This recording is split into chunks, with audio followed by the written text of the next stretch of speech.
Sí, es una situación crítica en cuanto a nuevos casos. Se vivió el fin de semana. También un sistema de salud con más de 2.000 personas en estado grave. Y vamos a hablar sobre este titular que quizás difiere de la visión que han tenido algunos médicos. Ministro París, en el día de ayer, dice que tenemos suficientes camas hasta el miércoles y trabajamos para aumentarlas. Vamos a tomar contacto con el doctor Felipe Rivera, nuestro doctor especialista broncopulmonar, Clínica Dávila, Universidad de Chile. A ver, doctor Rivera, ¿cómo está? Muy buenos días. Muy buenos días, Monse. ¿Cómo está usted? Buenos días, don Julio. Buenos días. ¿Cómo está usted, doctor? Preocupados por esta información. Bueno, lo de las camas críticas ya lo sabíamos. El doctor París dice que hasta el miércoles hay disponibilidad y después se está trabajando en lo que viene. ¿Cómo lo ve usted, doctor? A ver, camas, por supuesto que uno puede seguir creciendo de forma importante, pero lo importante es que la cama, tal como salía en varios reportajes, la cama no funciona sola. No importa que haya un monitor, que haya una serie de aditamentos que son expresamente importantes para que funcione la cama, sino que debe haber personal adecuado. Ustedes han escuchado en varias partes que se están contratando incluso médicos jubilados, médicos en aprendizaje, médicos jóvenes. Por lo tanto, no es lo mismo tener una cama UCI de las habituales que tenemos a las nuevas camas. Y además que ese no es el foco más importante. El foco más importante es qué hacemos para seguir evitando que haya tantos contagios, que haya tantos enfermos que requieran hospitalización. Yo creo que ese es el kit del asunto. Eso, ahí es donde se debe centralizar toda la acción, más que tener camas, porque en la última parte de la cadena, ojalá no tengamos que necesitar camas. ¿Y usted cree que porque claro, a uno le suena raro que el fondo ese como que se llegue tan a un punto crítico y decir, porque el fondo le están preguntando al ministro París por qué no se decreta cuarentena general en la región metropolitana, y él señala que porque todavía tenemos camas disponibles hasta el miércoles, y a uno eso le parece que es una decisión muy extrema, finalmente estar considerando solo la disponibilidad de camas críticas en el criterio de decretar una cuarentena.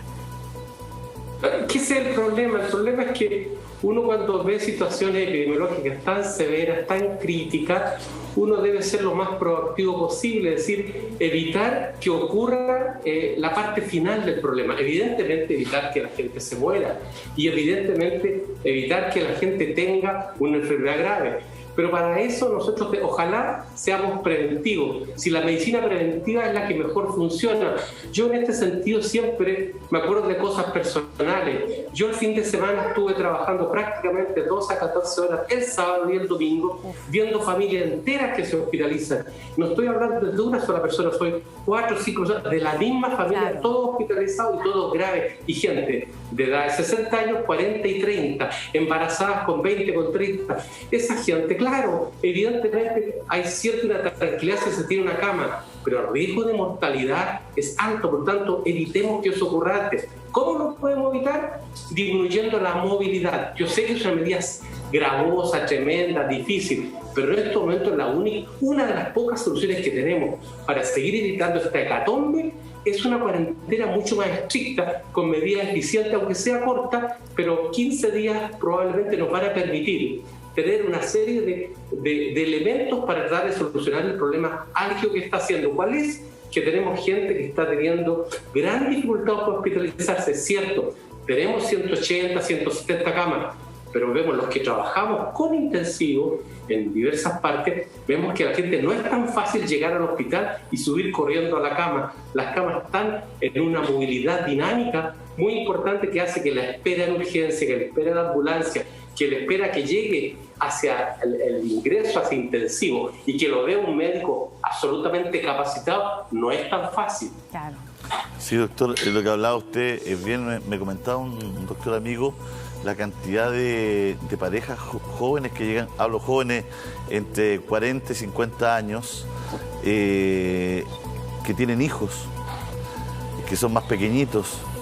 Por lo tanto, para los médicos, me explicaba él, es bien tenso y doloroso ver a 2 papás entubados y 4 niñitos que pueden quedar sin sus padres. Entonces, me comentaba que esta situación no la había vivido en la primera ola, porque eran mucho más adultas las personas y los hijos ya estaban grandes, iban a ver al papá, en muchos casos despedirse, que era bien emotivo, pero ahora se está viendo gente muy joven y los niños, y se ve a los papás que están los dos en una situación gravísima. Entonces me decía una situación que también para ellos emocionalmente es durísima para algunos médicos, me decía.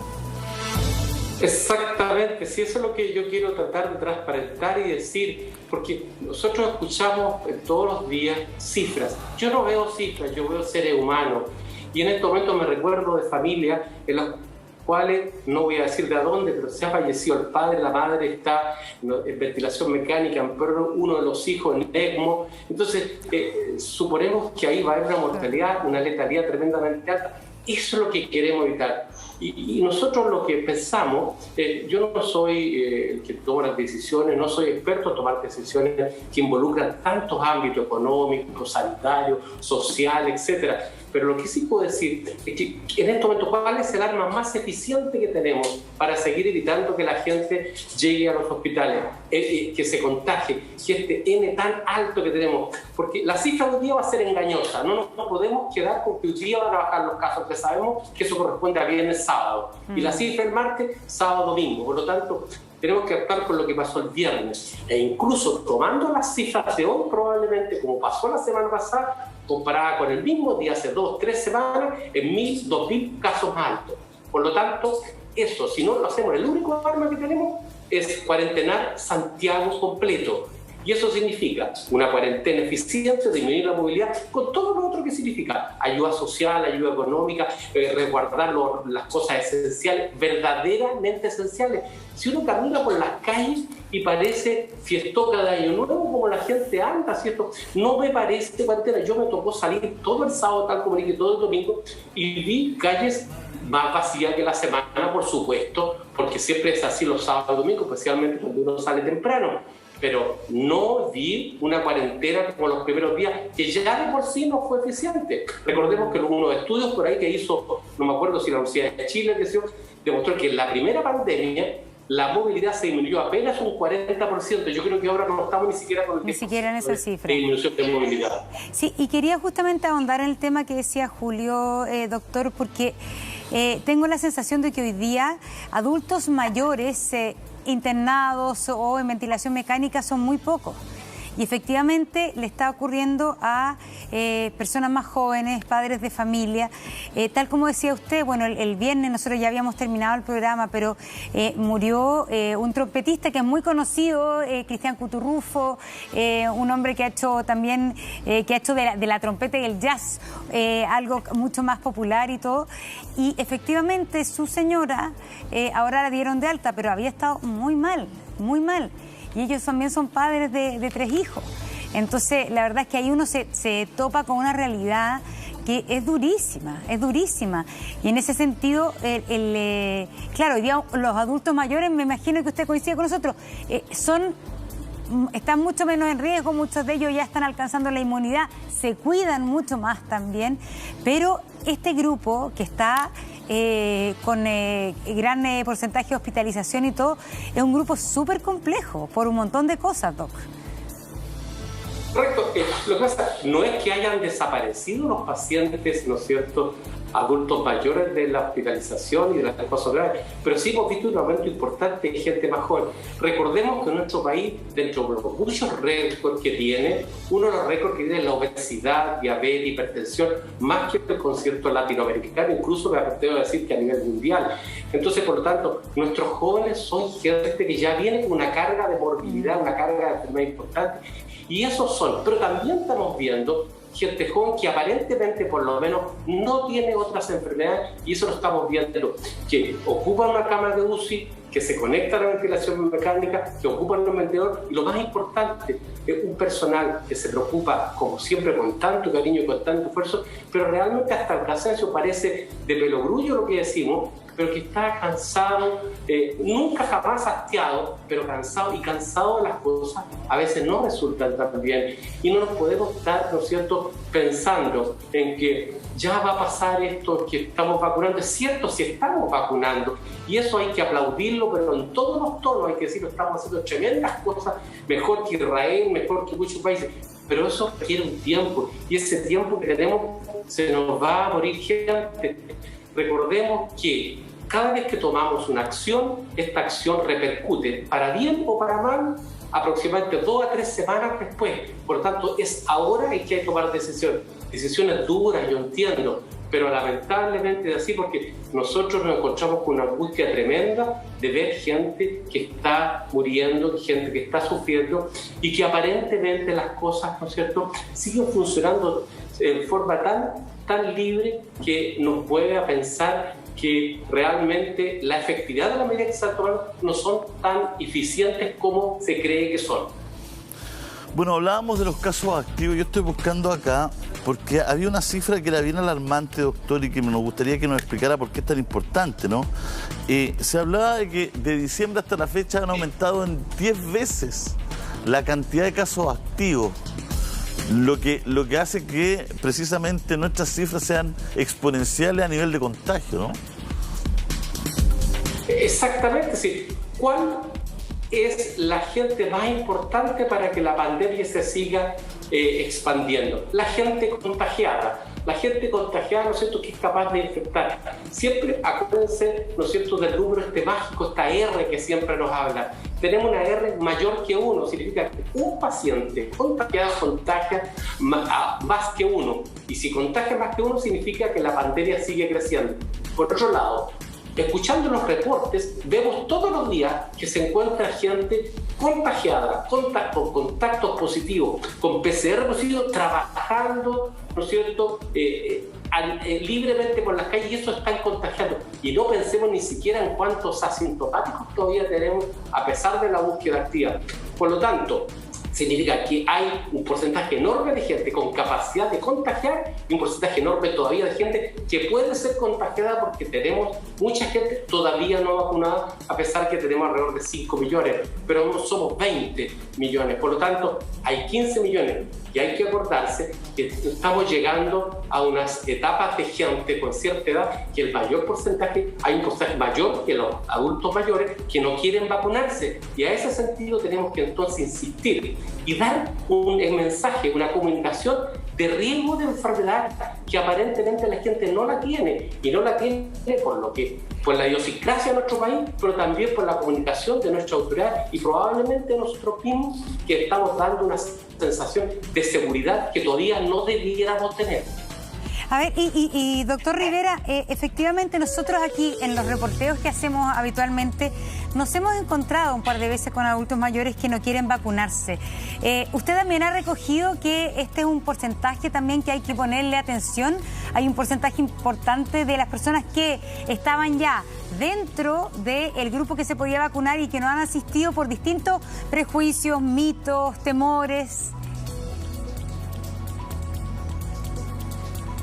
Yo veo mucha gente, yo he sido los medios que siguió atendiendo consultas durante toda la pandemia, con todas las restricciones que no alcanzan a atender toda la gente que quiere consultar, eso es evidente. Pero todos los días la gente me pregunta: doctor, tengo que vacunarme, me da susto, me da miedo. Se dicen tantas cosas porque la gente se informa erróneamente, ¿no es cierto?, del internet, de la vecina, de la gente, ¿no es cierto?, que tiene más susto que ellos. Entonces, lo que hay que hacer es un sistema de comunicación eficiente. ¿Y qué es lo que vemos? Que a medida que nos acercamos a los estratos más jóvenes, hay mayor reticencia a la vacunación. Todavía no es importante, pero recuerden que el grupo antivacunas tiene, ¿no es cierto?, una profundización, una penetración en nuestra gente, con alta profundidad en la gente joven especialmente, así como hay con otro tipo de creencias, y eso es tremendamente riesgoso, porque no solamente se arriesgan ellos, sino que arriesgan al que está por al lado, al vecino, al familiar, a toda la gente, porque pueden ser sujetos de enfermedad leve, pero son contagiantes. Por lo tanto, yo creo que ahí falta. ¿Qué es lo que falta? Comunicación de riesgo. No lo encuentro. Yo sé que nuestras autoridades están haciendo el mayor esfuerzo posible, pero nos falta, y para eso hay que ser permeable con las cifras.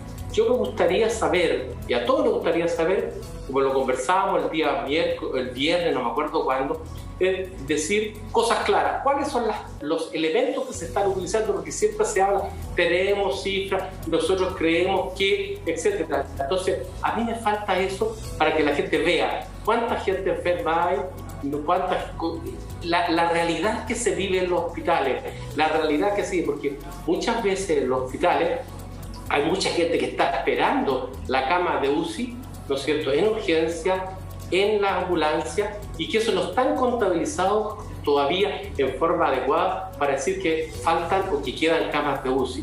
¿Por qué? Porque existe el sistema de priorización. Entonces ahí hay que tener mucho cuidado. De repente actuamos con cifras anteriores, como pasa los lunes y los martes, y nos angustiamos el viernes, nos angustiamos el sábado, lloramos el domingo y el lunes empezamos a respirar porque decimos, por fin. Es como cuando hay sequía y decimos, no, si ya va a llover, llueve y nos olvidamos de la sequía. Como pasa el smog, como pasa en todas cosas. Y es una idiosincrasia de los chilenos que tenemos en nuestro pueblo, pero también aparentemente algunas autoridades. Sí, doctor, tenemos una gráfica de cómo vamos en las vacunas, para que la vayamos mirando. Miren, en verde son las personas que ya recibieron las 2 dosis. Eso es un 18,8% de la población objetivo, es una cifra importante. 2.850.974 personas ya han recibido la segunda dosis. Y 2.716.273 personas son las que han recibido la primera dosis. Y la población objetivo, eso es importante, son 15.200.000 personas. No es toda la población porque a los niños, a los menores de 16 en el caso de una vacuna y a los menores de 18 en el caso de otra vacuna, no se les va a vacunar, ¿no es cierto, doctor? Y por eso no somos 19 millones como somos supuestamente los chilenos. Nunca vamos a tener la seguridad luego de los censos más exitosos de la historia. Bueno, pero entonces estos 15 millones de personas que son la población objetivo, ¿a cuánto podríamos estar de eso, según los cálculos que ustedes como médicos hacen? Según los cálculos más optimistas, podríamos tenerlos en junio, o sea, 3 meses más aproximadamente. Antes de eso estamos en un riesgo importante todavía. Hay que recordar que lo que se llama población objetivo es aquella que se alcanza lo que se llama inmunidad de rebaño. ¿Eso qué quiere decir? Suficiente cantidad de personas vacunadas que tienen muy poca probabilidad de hacer una enfermedad grave y suficiente cantidad no vacunada para que haya, ¿no es cierto?, infección y contagio. Es decir, probabilidad que se encuentre un no vacunado con un enfermo, un no vacunado con un contagiante es bajo. Eso significa inmunidad de rebaño, es decir, la gran población permite que la carga viral total en una comunidad sea tan baja que no exista probabilidad de enfermedad. Eso se va a alcanzar cuando tengamos el 70%, probablemente el 80% de nuestra población objetivo, que son los 15 millones, y llevamos alrededor de 2 millones, 3 millones, pongamos. Es decir, nos falta harto. Y a medida que vamos avanzando, vamos a ver, y ojalá no me equivoque, que la probabilidad de ir vacunando cada vez más se va acabando porque se empieza a disminuir la población que quiere vacunarse, la población que asiste a vacunarse, y también hay que pensar que cada vez que tenemos una gran cantidad de enfermos, este mismo personal está atendiendo a la gente, sobre todo en la atención primaria, este mismo personal está haciendo, ¿no es cierto?, trazabilidad, y este mismo personal está haciendo, ¿no es cierto?, vacunación. Probablemente no las mismas personas, pero dentro del mismo grupo de que trabaja en la atención primaria. Y eso conlleva más desgaste, más angustia y una serie de cosas, ¿no es cierto?, consecuencias. Por lo tanto, yo no creo que antes de 3 meses tengamos. Es cierto, hay estudios que muestran cuando alcanzamos alrededor del 30% de población, empezamos a ver que, por lo que pasó en Inglaterra, me parece, empezamos a ver que empieza a disminuir la hospitalización y la gravedad de la enfermedad. Pero un muerto, un fallecido es mucho. Por lo tanto, tenemos que tratar de hacer otras cosas y no esperar la vacuna como la solución final, sino que por mientras que la vacuna nos haga efecto, tenemos que hacer las cosas de tal manera que evitemos los contagios. Bueno, la verdad es que, doctor, estamos viendo todo esto con mucha preocupación, ¿no es cierto? El gobierno se ha dado plazo hasta finales de junio, ¿no?, para ojalá tener a este 80%, estos 15 millones de personas vacunadas. Ojalá esa sea la fecha. Tiene todo abril, mayo y junio para poder completar esa cantidad de personas, ¿no? Esas son las metas que se ha puesto el Ministerio, ojalá terminar junio con esos 15 millones de personas vacunadas. Las vacunas están, así es que faltan los brazos, digamos, ¿no? Hay que motivar a la gente que se vaya a vacunar para salir de esta pesadilla de una vez por todas para todos los chilenos, ¿no? Para la gente que ve mermadas sus posibilidades económicas, si no puede ir a trabajar, para la gente que por supuesto lo está pasando mal porque se le ha muerto un familiar, porque ha quedado con secuelas muchas de las personas que ha estado internadas, y también para la gente que trabaja en la salud, y bueno, para todos los chilenos, que ha sido muy duro esta pandemia, de verdad. Sí, le quería preguntar... Una cosa que es importante, yo creo que hay que recalcar también, tampoco se trata de transmitir, y eso a veces nosotros los médicos cometemos el mismo error, de decir que ya vacunado el 80% se acabó el problema. Si una cosa es la acción de la vacuna, en los trabajos científicos son extraordinariamente buenos y han demostrado una efectividad, una eficiencia, para haber dicho la buena importante. Ahora nos falta el resultado poblacional, y eso realmente se ve cuando la vacuna actúa en una población.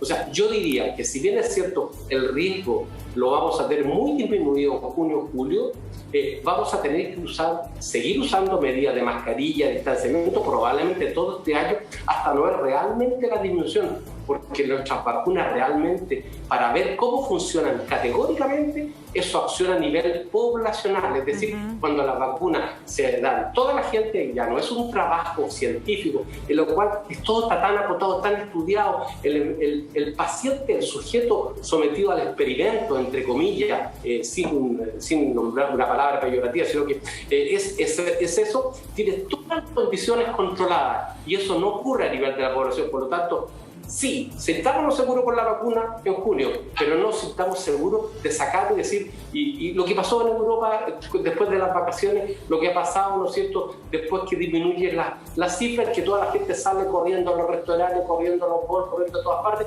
y ahí se produce nuevamente la desgracia. Por lo tanto, demos el mensaje de mesura, el mensaje de orden, el mensaje de cuidado, de seguirse cuidando, probablemente no con esta cosa casi neurótica que nos tiene estresados a todos, especialmente, ¿no es cierto?, a la gente que vive en lugares tan encerrados, tan angustiados, ¿no es cierto?, pero sí decirle, mire, hay una serie de cosas que usted debe mantener hasta que no tengamos la seguridad, y probablemente, y no quiero ser más pesimista, esta enfermedad va a ser endémica. Vamos a tener que estar preparados y ya pensando en la vacuna del próximo año. Sí, doctor, pasando a temas bien prácticos. A ver, cuéntenos un poco acerca de los efectos secundarios, porque yo me vacuné la semana pasada y al día siguiente anduve debilucha, me dolió mucho la cabeza, andaba como esos días que uno anda como que va a caer con gripe, así me sentí. Me duró un día.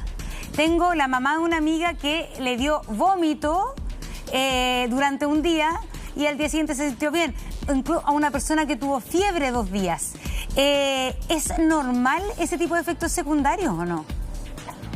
Todas las vacunas y todos los medicamentos tienen efectos secundarios. Lo importante es que hay que recalcar que los efectos beneficiosos nos superan, pero con 10.000, 100.000 veces cualquier efecto deleterio, cualquier efecto nefasto de la vacuna. De hecho, la última estadística que hizo el sistema de salud chileno reportó no más de 50 y tantos casos hasta hace unas 2 semanas atrás de casos serios debido a la vacuna. Todas las vacunas producen malestares. ¿Cuáles son los malestares? Dolor local, eso es lo más importante. Puede producir cefalea, dolor de cabeza, puede producir un poquito de fiebre, es cierto, porque eso significa que nuestro aparato inmunológico, nuestras defensas, ya sea lo que llamamos anticuerpos, que son las sustancias, las proteínas que avanzan por la sangre, o células que tratan de comerse al enemigo, produce una reacción inflamatoria, y eso muchas veces produce un poquito de fiebre. Pero nada más que eso. Es muy raro una reacción alérgica grave y es muy raro cosas graves. Por tanto, dolor de cabeza, un poquito de fiebre, malestar general, dolores musculares he visto también que se producen. Pero de todos los que he visto, de toda la gente que yo he visto vacunado, que veo todos los días, harta gente, es muy raro que me comenten cosas serias. De hecho, yo me vacuné, tuve la suerte de ser vacunado primero en diciembre, ¿no es cierto? Y yo no tuve absolutamente nada, ni siquiera me di cuenta que tenía la vacuna. Es que usted es un roble, pues imagínate todo lo que ha estado expuesto. Todo lo que ha estado expuesto y no le ha dado. porque no le ha dado coronavirus, ¿no es cierto, Doc? No, gracias a Dios, no, sí. Gracias a Dios. Una sola pregunta, es que conozco 2 personas alérgicas que el doctor les dijo que no se podían vacunar. A ver, ahí hay que tener mucho cuidado porque alergia no es sinónimo de shock anafiláctico. La persona que está contraindicada a vacunarse es aquella que ha tenido un shock que se llama anafiláctico. ¿Qué significa esto? Aquellas personas que en su reacción alérgica tienen crisis obstructiva, especialmente en la vía superior, empieza con un ruido especial que se llama estridor laringio, que tienen caída brusca de la presión. Eso es el shock, caída de la presión de tal manera que deben acudir a un servicio de urgencia. Y especialmente aquellas personas que tienen antecedentes de una alergia grave y tienen que andar con una inyección, que es una inyección que produce inmediatamente defensa contra el shock, que es el EpiPen, ¿no? Una adrenalina, un vasoconstrictor para ese tipo de respuesta. Por lo tanto, una alergia a un asmático, un rito alérgico, una alergia a un alimento es muy poco probable. ¿Y qué es lo que se está haciendo en los lugares de vacunación? Inteligentemente, observación 15 a 20 minutos, 15 a 30 minutos. Y esas son las reacciones alérgicas que ocurren, las más graves. Después de eso, es muy poco probable que tenga una cosa grave. Por lo tanto, alergia no es sinónimo de que no se vacune. Al contrario, ojalá todos se vacunen, excepto aquellos que tienen cosas graves, y para eso consulte a su médico. Bueno, vamos a integrar al doctor Tovar, al doctor Eduardo Tovar, que es vocero de Sochimi e intensivista de la Universidad de Chile, y gentilmente está con nosotros. Vimos este titular, doctor Tovar, sería importante que lo analizáramos con usted. El ministro Párez ha dicho: tenemos suficientes camas hasta el miércoles, trabajamos para aumentarla. Eduardo, ¿cómo ve usted la situación? ¿Cómo está? Gracias. Hola, muy buenos días a todo el equipo allá. Saludo también ahí al doctor Rivera, que nos conocemos hace algún tiempo. Y la situación obviamente es muy compleja. Durante las últimas semanas hemos visto una creciente presión de pacientes con COVID que ameritan cama crítica. Una proporción de ellos requiere intubarse, conectarse a ventilación mecánica, y otros requieren cuidados intermedios, habitualmente con cánula nasal de alto flujo. Y eso va retrasado de la cantidad de casos, de manera que lo que estamos viendo esta semana es probablemente reflejo de la semana que pasó, reflejo de lo que estaba pasando a inicio de marzo con los casos totales. De manera que lo que vimos estos últimos días, de casi llegar a 7.000 casos diarios y superar la cantidad de casos reportados en el pic de la primera ola, lamentablemente va a significar que durante los próximos 10-14 días van a seguir llegando aún más pacientes críticos con un sistema muy saturado, probablemente en el rango del 95% de ocupación, y donde las opciones reales de seguir incrementando las camas se ven bastante limitadas. Tienen que ver con el personal, con los espacios físicos, pero sobre todo el recurso humano es central, porque no es cosa de poner una cama y un ventilador, sino que requiere todo un equipo humano, con equipos de enfermería, kinesiólogos, farmacéuticos, técnicos, etcétera, etcétera. Obviamente equipos médicos y de médicas, de manera que podamos ofrecerle a ese paciente una chance razonable de salir adelante. Y eso se ve difícil de seguir incrementando. Así que el esfuerzo, yo siempre trato de cambiar este paradigma, doctor, de que somos la primera línea, pero en realidad somos la última línea de defensa, y los esfuerzos de prevención y los esfuerzos de trazar los contactos es lo que es la solución final para que el sistema no se vea sobrepasado, y eso afecta a los pacientes con COVID, pero también a la gran masa de pacientes que tienen otras enfermedades que requieren cama crítica y que de alguna manera se ven diferidas o postergadas o terminan llegando tarde a las unidades que ameritan dada su complejidad. Doctor, es decir que los 7.000 casos que vimos el sábado, por ponernos como un punto icónico, ¿no? Vamos a estar viendo sus resultados en las camas de urgencia recién los primeros días de abril. Lamentablemente es así, sabemos que esto va diferido en menos 10-14 días.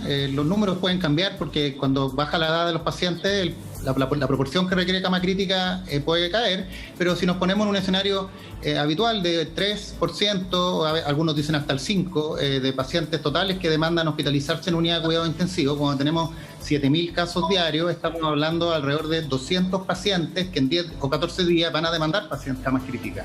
Y no tenemos capacidad de crecer a 150 o 200 camas diarias. Entonces es totalmente irreal. Puede que haya algún grado de que todos los centros hagamos un esfuerzo adicional y cada uno pueda meter 6 camitas u 8 camas al sistema, pero opciones de hacer frente a incrementos muy significativos de la llegada de pacientes diarios, eso se termina viendo río atrás, decimos nosotros, empieza a tocharse el servicio de emergencia, se retrasa la atención de todos los pacientes, no solo con COVID, y después en el sistema de ambulancia, que fue lo que vimos en la primera ola. Filas de ambulancia esperando fuera de los servicios de urgencia porque no había dónde lograr ni siquiera hacer la evaluación primaria de los pacientes.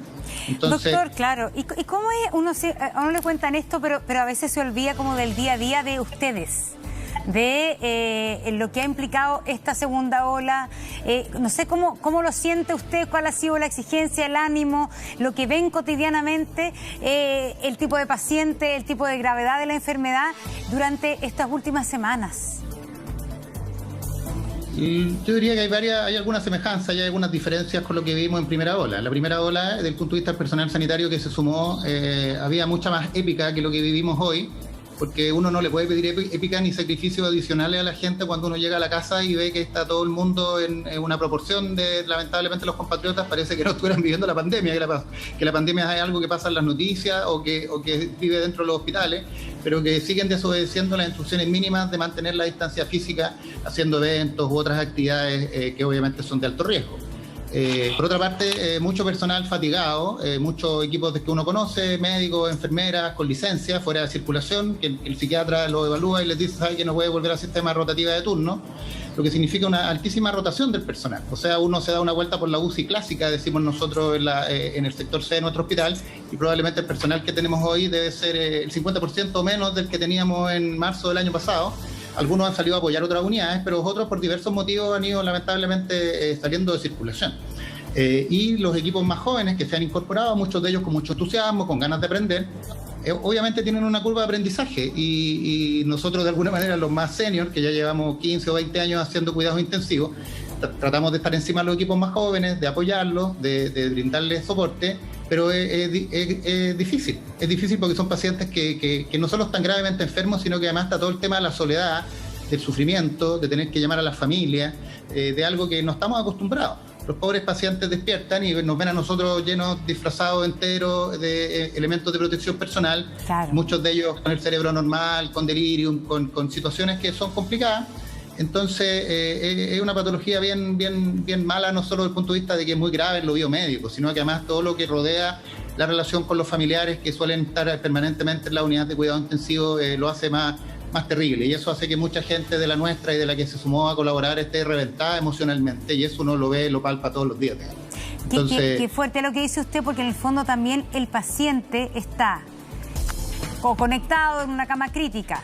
Y se siente solo, desesperado, etcétera. Pero además el personal médico que está vestido con todo esto, protegido, con mascarilla, con escudo facial, con anteojos, con guantes. Entonces, la verdad que la posibilidad como de ver a otro ser humano, del contacto humano, es muy difícil, porque muchas veces en ese caso hay una enfermera que al paciente puede apoyarlo, que le da cariño, pero de verdad yo lo digo, con todo ese traje es muy difícil que el paciente se sienta, más allá del esfuerzo que ustedes hacen, pero el no poder verle la cara a otra persona, quizás el no poder sentir una mano, eso debe ser muy duro. Es muy duro para los pacientes, para las familias. Nos pasa que varias de las familias a veces son contactos, están en cuarentena en las casas, o nos toca, ahora tenemos por ejemplo una familia en el hospital que tenemos 3 integrantes de la familia, mamá, papá e hijo hospitalizados en distintas secciones, 2 de ellos conectados a ventilación mecánica. Entonces es bien dramático, digamos. Entonces, en ese sentido, el llamado siempre a la comunidad a tratar de empatizar con esta situación. Que uno lo puede ver media lejana, es normal que la gente esté cansada, que quiera volver a la vida de antes, digamos, y uno lo comprende. Si también uno trata de empatizar y esto de la fatiga pandémica es natural. Pero en el fondo, reforzar los mensajes de que estamos en pandemia, de que hay riesgo, de que el virus se está transmitiendo intensamente en la comunidad, de que tenemos que evitar las situaciones de alto riesgo, de que tenemos que cuidarnos entre nosotros, porque finalmente lo que puede pasar es que si ya tenemos 100 o 150 fallecidos diarios, que es una cifra dramática, por la cual no tenemos que acostumbrarnos, puede ser aún peor. Podríamos tener lamentablemente más que esas cifras durante las próximas semanas si no logramos quebrar la curva y pasar a un escenario mejor que el que tenemos hoy. Doctor Rivera, fíjese que en Europa está bien la embarrada, ¿para qué vamos a decir una cosa por otra, no? Y eso que ellos partieron antes y todo, creo que se está confinando París nuevamente. Y han hecho mucho hincapié en las nuevas cepas. en el poder de mutación los especialistas en Europa que tiene este virus. ¿Por qué en Chile no hemos cerrado fronteras con algunos países que tienen estas nuevas cepas? Bueno, esa es una pregunta que nos hicimos desde hace muchos días nosotros y hay que recordar que costó mucho para que se tomaran medidas efectivas realmente en el aeropuerto. Nosotros pensamos que una de las formas, tal como dice el doctor Tovar, de disminuir los contagios y girar la curva es disminuir la movilidad.